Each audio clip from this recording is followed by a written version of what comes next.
আর কত বাজি কারখানায় বিস্ফোরণ ঘটলে প্রশাসনের ঘুম ভাঙবে? এগরা নীলগঞ্জের কথা আমরা ভুলে যাইনি, তারপরেও কল্যাণীর বাজি কারখানায় ভয়াবহ বিস্ফোরণ। এখনো পর্যন্ত জানা যাচ্ছে বিস্ফোরণে 3 জনের মৃত্যু হয়েছে। ঘটনাটি ঘটেছে কল্যাণী থানার রথতলার রোহিতপল্লীতে। জানা যায় একটি বাড়ির পিছনে বাঁশ দিয়ে টিনের একটি বাজি কারখানা গড়ে উঠেছিল, সেখানেই বিস্ফোরণের ঘটনা ঘটে। এই বিস্ফোরণের তীব্রতা এতটাই ছিল যে পুরো কারখানাটাই উড়ে গেছে। ঘটনাস্থল থেকে 3 জনের মৃতদেহ উদ্ধার হয়েছে।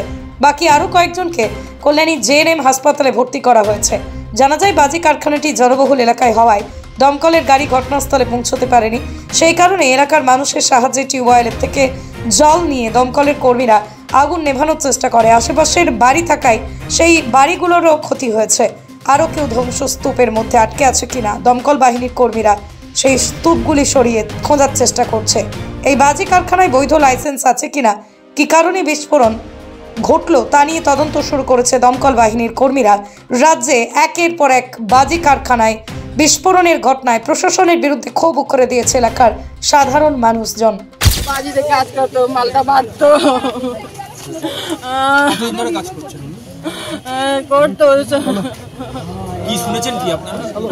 আমি শুনলাম ভাজিতে আগুন ধরেছেন, ধরে আসলাম মাকে দেখার জন্য।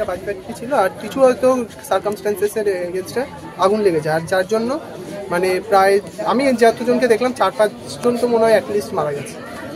কিভাবে লাগলো আগুনটা সেটা তো এখনো জানা যায়নি, পুলিশ কাজ করছে দেখা যাচ্ছে। আপনি কোথায় থাকেন? আমি এখান থেকে জাস্ট আমার বাড়ি হাঁটতে প্রায় 5 মিনিট, তো যখন হয় আওয়াজ টাওয়াজ শোনা যায়। এটা কি কোনো বাজি ফ্যাক্টরি ছিল বা এখানে কি কোনো বাজি বানানো? হ্যাঁ, বাজি বানানো। লোকাল হিসাবে এইটুকু জায়গার মধ্যে কোনো যাতায়াতের ব্যবস্থা নেই, জলের বন্দোবস্ত